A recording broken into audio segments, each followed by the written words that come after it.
प्राणों को दे दे। हालेलुया। प्रभु यीशु मसीह जो है उसका दुनिया में आने का एक मकसद है। वो दुनिया में आए एक मकसद से आए हैं, पिता की इच्छा को पूरी करने के लिए आए हैं, आपको और मेरे पापों को क्षमा करने के लिए आए हैं। और बाइबल बताती है कि बिना लहू बहाए जो है वो पापों की क्षमा नहीं होती। बकरों का लहू बहाने से, जानवरों का लहू बहाने से इंसान के पाप माफ नहीं हो सकते। इंसान के पाप माफ होने तो एक इंसान को ही अपना लहू बहाना पड़ेगा। इसीलिए क्योंकि सबने पाप किया है, परमेश्वर ने प्रभु यीशु मसीह को भेजा और प्रभु यीशु मसीह जो है वो स्वयं इस दुनिया में आए ताकि वो हमारे पापों को क्षमा करे, हमारे पापों को माफ करे। Hallelujah, hallelujah. और प्रभु यीशु मसीह कहते हैं कि बहुतों की छुड़ौती के लिए मैं अपना प्राण देने के लिए आया हूँ। बहुत से लोग जो हैं उनको छुड़ाने के लिए, उनके पापों को क्षमा करने के लिए, उनको चंगाई देने के लिए, उनको उद्धार देने के लिए, सदा का जीवन देने के लिए जो है वो प्रभु यीशु मसीह आए हैं। और क्योंकि यीशु के लहू में कोई पाप नहीं है, प्रभु यीशु मसीह का लहू पवित्र है, इसीलिए प्रभु यीशु मसीह ने कहा मैं अपने लहू को बहाऊंगा ताकि सब लोगों के पाप जो है वो माफ हो जाए। Hallelujah, hallelujah. बाइबल में लिखा है कि उसकी जो सुंदरता थी वो खत्म हो गई थी। जो यीशु मसीह है जब वो क्रूस पे चढ़ाए जा रहे थे उनकी सुंदरता जो है वो खत्म हो गई थी। बाइबल में लिखा उसका कोई रूप नहीं था। जब प्रभु यीशु मसीह को मारा गया, पीटा गया, तो उनके हाथ जो है वो लहू से भर गए थे, उनका शरीर जो है वो लहू से भर गया था, उनकी जो बॉडी है, जो शरीर है वो लहू लुहान हो गया था। और प्रभु यीशु मसीह का सुंदर चेहरा जो है वो सुंदर चेहरा मार मार के जो है उन लोगों ने बिगाड़ दिया था। और वो लहू जो है वो प्रभु यीशु मसीह के सिर से बहा, चेहरे से बहा और शरीर से बहता रहा, उनके हाथों से बहता रहा, उनके पांव से बहता रहा, उनकी पीठ से बहता रहा। और वो लहू जो है वो प्रभु यीशु मसीह ने आपके लिए बहाया और मेरे लिए बहाया। हालेलुया। वो लहू प्रभु यीशु मसीह ने आपके लिए बहाया और मेरे लिए बहाया। क्यों? ताकि प्रभु यीशु मसीह ने कहा कि जब मैं अपने आप को बलिदान कर दूंगा तो इन सब के पाप जो हैं वो माफ हो जाएंगे। हालेलुया। इन सब के पाप जो है वो माफ हो जाएंगे। और प्रभु यीशु मसीह ने बोला कि मैं मनुष्य से आदर नहीं चाहता, मैं इसलिए नहीं आया हूं कि मेरी सेवा टहल करो, मैं एक राजा महाराजा की तरह जीऊं और उसके बाद मैं वापिस चला जाऊं। नहीं, परमेश्वर का पुत्र होने के बावजूद भी प्रभु यीशु मसीह ने जो है अपने आप को नम्र किया, अपने आप को बहुत दीन किया। आज हमें बहुत सी आशीषें नहीं मिल रही हैं जिंदगी में। क्यों नहीं मिल रही हैं? क्योंकि हम अपने आप को नम्र नहीं कर रहे, अपने आप को दीन नहीं करते। इंसान जो है वो अपने आप को नम्र नहीं बनाता, हम्बल नहीं बनाता, दीन नहीं बनाता, इसीलिए हम अपनी बहुत सी आशीषों को खो देते हैं। मगर बाइबल बताती है कि प्रभु यीशु मसीह जो है परमेश्वर के पुत्र होने के बावजूद भी उन्होंने अपने आप को हम्बल किया, नम्र किया, दीन किया। इतना ज्यादा नम्र करा कि जो मौत होती है, मृत्यु, क्रूस की मृत्यु भी सह ली। हालेलुया।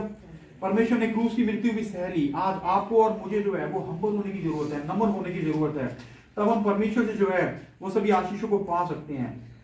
बाइबल में बताती है कि राजा यहोशापात था। एक बार राजा यहोशापात जो है वो संकट में पड़ता है, वो परेशानी में पड़ता है, तो वो कहता है कि हमारे शहर में, हमारे राज्य में यहाँ क्या कोई भविष्यवक्ता नहीं है जिससे हम कुछ पूछ सकें, परमेश्वर की मर्जी को पूछ सकें। तो उसका जो सलाहकार होता है, राजा का कर्मचारी, वो कहता है राजा यहाँ पे एलीशा नाम का जो है वो परमेश्वर का जन है, वो हमें परमेश्वर की मर्जी बताएगा और वो जो है वो हमें रास्ता दिखाएगा। राजा जो है वो एलीशा को बुलाता है, यहोशापात राजा एलीशा को बुलाता है। एलीशा जो है वो राजा के साथ बातें करता है। बाइबल में बताती है कि एलीशा जो है वो एलिया के साथ साथ रहता था। हालेलुया।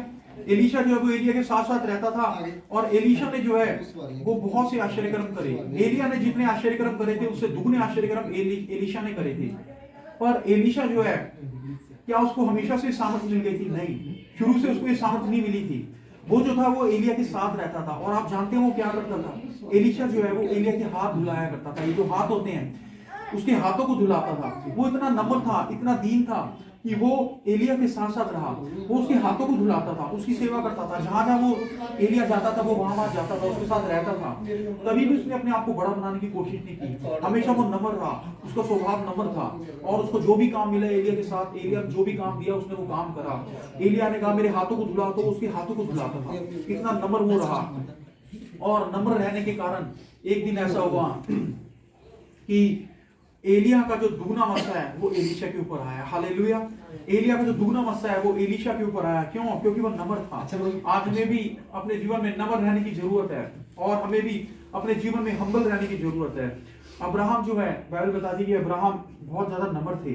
अब्राहम जो है उनकी धन संपत्ति बहुत बढ़ गई, परमेश्वर ने उन्हें ब्लेस किया।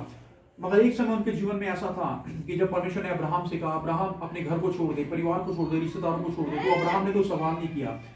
परमेश्वर जो है अगर आज किसी विश्वासी को कहें कि अपना घर छोड़ दो, तो वो कभी अपने घर को छोड़ के नहीं जाएगा। अपनी जगह को छोड़ दो, शहर को छोड़ दो, तो कभी वो जाएगा नहीं। मगर अब्राहम जो थे वो ऐसे नहीं थे। अब्राहम बहुत नम्र थे। हालेलुया। अब्राहम बहुत नम्र थे। अब्राहम ने परमेश्वर की बात मानी, अपना घर छोड़ दिया, परिवार छोड़ दिया, अपनी जगह छोड़ दी। क्यों? क्योंकि उनके अंदर नम्रता थी। और अब्राहम एक अनजानी जगह में गए, सिर्फ उनके अंदर विश्वास था, वो नम्र थे। नम्रता के कारण उन्होंने परमेश्वर की आवाज को सुना। और आज जो है बहुत से मसीह हैं जो कि नम्र नहीं है। आज क्रिश्चियंस के अंदर भी जो है वो झगड़ा होता है, लड़ाई होती है, हमारे अंदर घमंड आता है, ईर्ष्या आती है, द्वेष आती है, बहुत सी चीजें आती हैं। मगर जब तक हमारे अंदर ये सारी चीजें हैं, हम कभी जिंदगी में आगे नहीं बढ़ सकते। अगर हमें परमेश्वर से आशीष लेनी है तो हमें नम्र बनना है। Hallelujah, hallelujah. अगर हमें आशीष लेनी है तो हमें नम्र बनना है, अपने आप को हम्बल करना है, नम्र बनाना है। अब्राहम जो थे वो बहुत ज्यादा नम्र थे। बाइबल बताती है कि अब्राहम की धन संपत्ति बहुत बढ़ गई, उनकी भेड़ बकरियां बढ़ गई, और उनके पास जो पैसा था वो भी बढ़ने लगा, जमीन जायदाद सब बढ़ने लगी। और जो उनका भतीजा था लूत, जो लूत है, लूत के पास भी धन संपत्ति बढ़ने लगी, जमीनें, पैसा सब कुछ बढ़ने लगा। अब्राहम के जो चरवाहे थे और लूत के चरवाहे थे, उनके बीच में झगड़ा होने लग गया।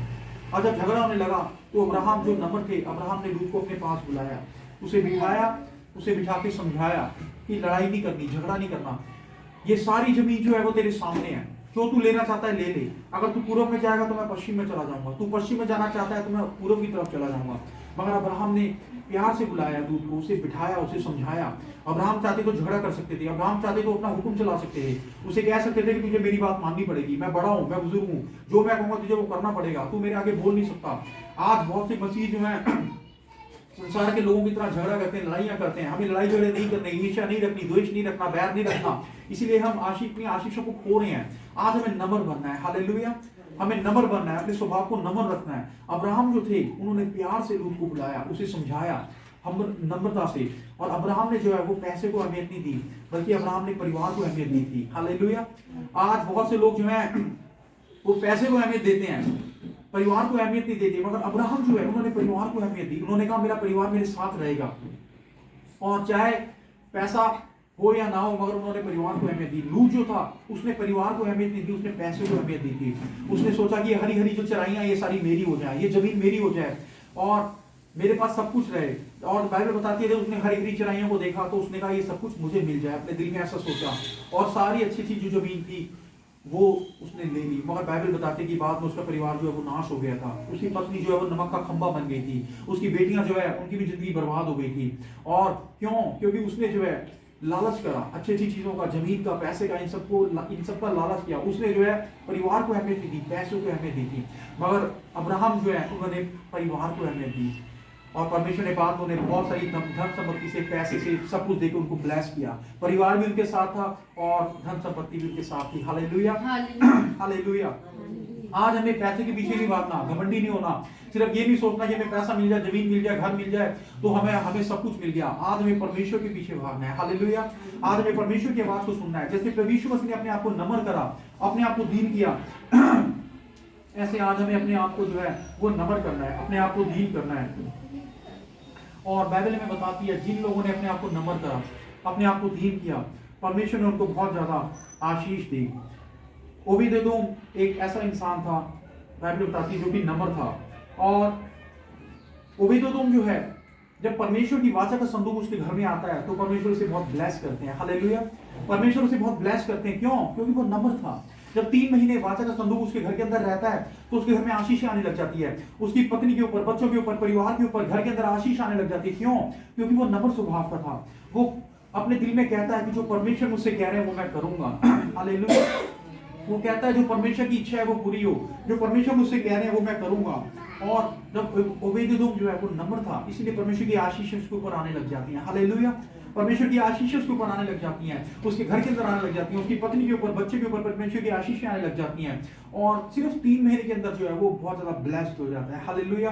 सिर्फ 3 महीने के अंदर बहुत ज्यादा ब्लेस्ड हो जाता है। आज लोग सालों साल जो है वो मेहनत करते हैं, फिर भी वो ब्लेस्ड नहीं होते, उनके जीवन में आशीष नहीं आती, बढ़ोतरी नहीं आती। वो बहुत सी आशीषों को देखना चाहते हैं मगर देखते नहीं है। क्यों? क्योंकि वो नम्र नहीं है। आज हमारे अंदर नम्रता नहीं है, हमारे अंदर हम्बलनेस नहीं है। मगर बाइबल बताती है कि ओबेदेदोम जो है वो नम्र था।